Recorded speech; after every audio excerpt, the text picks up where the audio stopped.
Hi friends, இந்த உலகத்துல எல்லாரும் அவங்களோட சர்வைவலுக்காக என்னென்னமோ வேலை செஞ்சு உழைக்கிறாங்க. அதுலயும் ஒரு சில வேலைகள் ஆபத்தானதா இருக்கும் அண்ட் ஒரு சில வேலைகள் ரொம்பவே அருவருப்பானதாகவும் இருக்கும் அண்ட் அகல பாதாளத்திலையும் பயணம் செய்யக்கூடியதாகவும் இருக்கும். அப்படி இருக்கக்கூடிய வேலைகளை தான் இந்த வீடியோல பார்க்க போறோம். இந்த வீடியோ ரொம்பவே இன்ட்ரெஸ்டிங்கா இருக்கும். அதனால நீங்க ஸ்கிப் பண்ணாம வீடியோ கடைசி வரைக்கும் பாருங்க. அண்ட் இந்த வீடியோ பாக்குறதுக்கு முன்னாடி நீங்க நம்ம சேனலுக்கு புதுசா இருந்தீங்கன்னா சேனலை சப்ஸ்கிரைப் பண்ணிட்டு வீடியோ பிடிச்சிருந்தா வீடியோ ஒரு லைக் கொடுங்க. அது மட்டும் இல்லாம நீங்க என்ன வேலை பாக்குறீங்கன்னு கமெண்ட்ல சொல்லுங்க.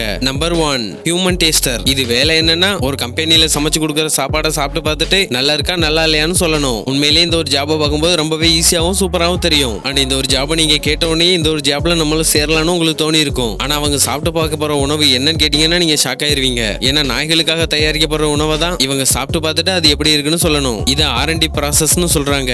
நிறைய பெட்டுக்கான உணவுகளை தயாரிக்கக்கூடிய கம்பெனிஸ் அவங்க செய்யக்கூடிய உணவுகளை டேஸ்ட் பண்ணி பார்க்கறதுக்காண்டி இந்த மாதிரி ஹியூமன் டேஸ்டர்ஸ் வேலைக்கு வச்சிருப்பாங்க. அண்ட் அவங்க இது எல்லாத்தையும் சாப்பிட்டு பார்த்துட்டு அதோட டேஸ்ட் எப்படி இருக்குன்னு கண்டிப்பா சொல்லணும். இதுக்காகவே நல்லாவே ட்ரைனிங் கொடுத்த எக்ஸ்பர்ட்ஸ் தான் இந்த வேலைக்கு தேவைப்படுவாங்களாம். Number 2, professional odour tester. இவங்களோட வேலை என்னன்னா, முகந்து பார்த்தே கண்டுபிடிக்கிறது தான் இவங்களோட வேலையே. காஸ்மெட்டிக் இண்டஸ்ட்ரி தான் இந்த மாதிரியான ஜாபை கண்டக்ட் பண்றாங்க. இந்த ஒரு ஜாபுக்கு நிறைய ப்ரொஃபஷனல்ஸையும் வேலைக்கு எடுக்கிறாங்க. இந்த ஒரு காஸ்மெட்டிக் கம்பெனி டிஃபரெண்ட் பீப்புள்ஸை செலக்ட் பண்ணி அவங்களை இந்த வேலைக்கு கொண்டு வந்து நிறுத்துவாங்க. அப்படி இருக்கக்கூடிய ப்ரொஃபஷனல்ஸ் அவங்களோட கைகளுக்கு நடுவுல முகந்து பார்த்து அதோட ஸ்மெல் எந்த மாதிரியான ஸ்மெல், அந்த ஸ்மெல்லுக்கு எந்த மாதிரியான காஸ்மெட்டிக்ஸை யூஸ் பண்ணணும்னு சொல்லிட்டு இவங்க சஜஸ்ட் பண்ணுவாங்க. அது மட்டும் இல்லாம அவங்க செலக்ட் பண்ற காஸ்மெட்டிக்ஸ் இவங்களோட உடம்புக்கு எவ்வளவு நேரம் தாங்கும்னு சொல்லிட்டும் அவங்க தான் செலக்ட் பண்ணுவாங்க. அது மட்டும் இல்லாம மனிதர்களோட ஒவ்வொரு உடம்பும் ஒவ்வொரு மாதிரி இருக்கும் அண்ட் ஒவ்வொன்றும் ஒவ்வொரு மாதிரியான ஸ்மெல் வரும். சில பேருக்கு உடம்புல பிஸ்கட் ஸ்மெல் வரும், சில பேருக்கு வித்தியாசமான ஸ்மெல்ஸ் எல்லாம் வரும். சோ எல்லாத்தையும் அவங்க கண்டுபிடிச்சு இந்த மாதிரியான ஸ்மெல் எல்லாம் மனுஷங்களோட உடம்புல இருந்து வருது, சோ இதுக்கெல்லாம் இந்த மாதிரியான காஸ்மெட்டிக் தயாரிச்சா நல்லா இருக்கும்னு சொல்லிட்டு இவங்க தான் சஜஸ்ட் பண்ணுவாங்க. கேட்கறதுக்கு என்னமோ வியர்டா இருக்கு. ஏன்னா மத்தவங்களோட ஆம்பிட்ட மோந்து பாக்குறதெல்லாம் ஒரு வேலையானு நமக்கே யோசிக்க தோணும். பட் இந்த மாதிரியான வேலைக்கும் அதிகமான ஆட்கள் இருக்காங்க. அது மட்டும் இல்லாம இதை ஹைலி பெய்டு ஜாப்னு சொல்றாங்க. நம்பர் 3, மைனர்ஸ், அதாவது சுரங்க தொழிலாளிகள். நம்ம மைன் கிராஃப்ட்னு சொல்லப்படுற கேம்ஸ் எல்லாம் விளையாண்டுருப்போம். பாக்குறதுக்கு என்னமோ ரிலாக்ஸிங்கா இருக்கும். ஆனா உண்மையாவே இந்த சுரங்க தொழில் பண்றவங்க தினமும் நிறைய கஷ்டங்களையும் அவங்க சேலஞ்ச் பண்ணிட்டு தான் இருக்காங்க. மைனிங் சொல்றது இந்த உலகத்திலேயே ரொம்பவே டெட்லியான ஜாப். ஏன்னா இந்த வேலையில நம்ம ஒவ்வொரு அடியவும் பார்த்து தான் வைக்கணும். ஏன்னா வருஷத்துக்கு 100 பேருக்கு மேல இந்த சுரங்கத்துல மாட்டிக்கிட்டே இறந்து போறாங்க. இந்த சுரங்கத்துல திடீர்னு ஏற்படுற விபத்துனால நிறைய மைனர்ஸ் இறந்து போறாங்க. இந்த கற்களுக்குள்ளேயும் பாறைகளுக்குள்ளேயும் அப்படியே அவங்க புதைக்கவும் பட்டிருக்காங்க. ஏன்னா இந்த ஒரு இடத்துல ரெஸ்கியூ ப்ராசஸ் இம்பாசிபிள். ஏன்னா இதுல ரெஸ்கியூ பண்றதும் ரொம்பவே டஃப். அண்ட் இந்த வேலையில உயிருக்கு உத்தரவாதம் இல்லைன்னு தெரிஞ்சே பல நாடுகள்ல இருந்து நிறைய தொழிலாளர்கள் வந்து இங்க வேலையும் பாக்குறாங்க. இந்த இடத்துல வேலை பார்க்கறதுல முக்கியமான சேலஞ்ச் என்னன்னா, இந்த இடத்துக்குள்ள டாக்ஸிக்கான கேஸ் இருக்கும். இந்த இடத்துல மீத்தேன் அண்ட் கார்பன் மோனாக்சைடு இருக்கும். இதனால வெடிக்கிறதுக்கு கூட வாய்ப்பு இருக்கு. வெடிக்கிறதுனால இந்த பாறைகள் வெடிச்சு உடைஞ்சு இந்த இடத்துல வேலை பார்க்கறவங்க மேல விழுந்து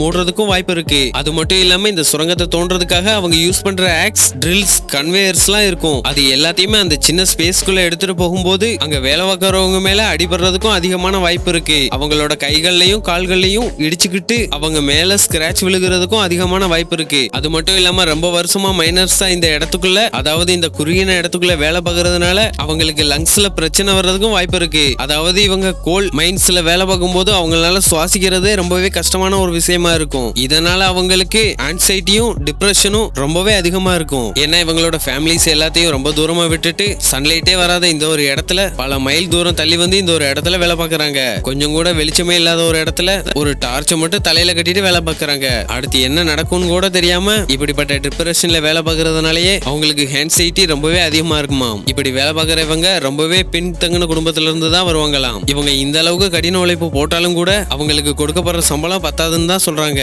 ஏன்னா இவங்களுக்கு மாச சம்பளமா வெறும் $400 தான் கொடுக்கறாங்க. காசு தேவை இருக்கிறதுனால தான் அவங்களோட உயிரையே பணமே வச்சு வேலை பார்க்கறாங்க. Number 4, cobra farmer. இந்த கோப்ரா பாம்பை நீங்க எங்கேயாவது பெட் அனிமலா வளர்த்து பாத்திருக்கீங்களா? அதுவும் அவங்களுக்கு பிடிச்ச சாப்பாடெல்லாம் கொடுத்து பாத்திருக்கீங்களா? அதுதாங்க இந்த ஒரு கோப்ரா ஃபார்ம். இந்த ஒரு இடத்துல லட்சக்கணக்கான கோப்ரா பாம்புகளை வளர்த்துக்கிட்டு இருக்காங்க. இந்த ஒரு பாம்பு ஒரு கடி கடிச்சா போதும் ஒரு சில மணி நேரங்களே இறந்து போயிருவாங்க. அண்ட் இந்த வேலை ரிஸ்க்னு தெரிஞ்சுமே கூட பல பேரும் இந்த ஒரு பாம்பை வளர்த்துக்கிட்டு இருக்காங்க. இதுக்கெல்லாம் காரணம் இந்த பாம்போட விஷம் தாங்க. ஏன்னா இந்த பாம்போட விஷத்தை நிறைய மெடிசன்ல யூஸ் பண்றாங்க. சயின்டிபிக் ரிசர்ச்ல கூட இதை யூஸ் பண்ணிட்டு இருக்காங்க.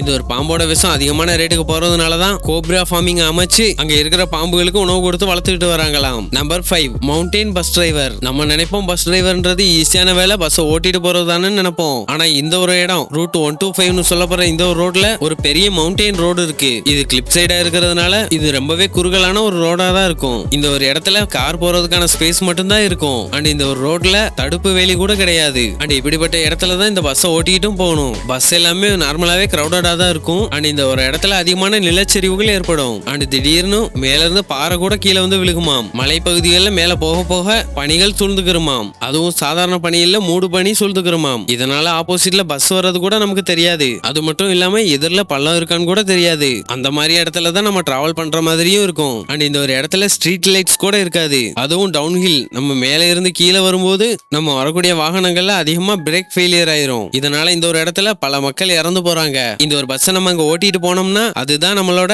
லாஸ்ட் பயணம்னு சொல்லிட்டு அந்த டிரைவருக்கு கூட தெரியும். ஆனா அவங்களோட உயிரை பணையம் வச்சு இந்த ஒரு பஸ்ஸை ஓட்டிட்டு போறாங்க. ஒரு நாளைக்கு 16 மணி நேரம் இந்த டிரைவர்ஸ் இந்த பஸ்ஸை ஓட்டிக்கிட்டே இருக்காங்க. அவங்களோட வாழ்க்கையும் ரிஸ்க்ல வச்சுக்கிட்டு தான் ஓட்டுறாங்க. ஆனாலும் இவங்களுக்கு மாசத்துக்கு $500 வரைக்கும் தான் சம்பளமே கொடுக்குறாங்க. நம்ம ஊர் மதிப்புக்கு வெறும் 40,000 ரூபாய் தான் கொடுக்குறாங்க. இந்த ஒரு ரோட்டை டெத் ரோடுன்னு சொல்றாங்க. Number 6 commercial fisherman. இவங்க நார்மலான ஃபிஷர்மேன் கிடையாது. இவங்க கமர்ஷியலான ஃபிஷர்மேன்ஸ். இந்த உலகத்திலே மர்மமான இடம்னா அது கடல் தான். உயிர் மனுஷன உள்ள இழுக்கும். உயிர் இல்லாத மனுஷன் கடல்ல விழுந்துட்டா வெளியே தள்ளிரும். இதுதான் கடலுடைய சுபாவம். அந்த மாதிரி இருக்கக்கூடிய இந்த கடல்ல தான் இறங்கி மீன் பிடிக்கணும். ஒரு சில நேரம் இந்த ஃபிஷர்மேன்ஸ் லைஃப் ஜாக்கெட்ஸ் போட்டிருக்க மாட்டாங்க. அது மட்டும் இல்லாம இவங்க மீன் பிடிக்க யூஸ் பண்ணக்கூடிய எக்யூப்மெண்ட்ஸ் சில நேரங்கள்ல அவங்களே கடலுக்குள்ள இழுத்துட்டு போயிருமாம். அது மட்டும் இல்லாம இவங்க ஒரு நாளைக்கு 18 இருந்து 20 மணி நேரம் வரைக்கும் வேலை பார்க்கணும். இவங்க இந்த மாதிரி குளிரான தண்ணியில இறங்கி வேலை பார்க்கறதுனால அவங்களுக்கு உடம்பு கூட சரியில்லாம போகுமாம். இந்த மாதிரி போட்ல போகக்கூடிய வருஷத்துக்கு 1000க்கும் மேலான ஃபிஷர்மேன்ஸ் இறந்து போறாங்களாம். ஆனா மாசத்துக்கு இவங்களுக்கு $7,000 வரைக்கும் சம்பளம் கொடுக்குறாங்க. ஓகே ஃப்ரெண்ட்ஸ், இந்த வீடியோ உங்களுக்கு பிடிச்சிருக்கும் நான் நம்புறேன். வீடியோ பிடிச்சிருந்தா வீடியோக்கு ஒரு லைக் கொடுங்க. மறந்துடாம சேனலை சப்ஸ்கிரைப் பண்ணிருங்க. நீங்க இப்ப வீடியோல பார்த்த வேலைகளையே எது அதிகமான ஆபத்துள்ள வேலைன்னு உங்களுக்கு தோணுதுன்னு மறந்துடாம கமெண்ட்ல சொல்லுங்க. இதே மாதிரியான இன்னொரு சூப்பரான வீடியோல பார்க்கலாம்.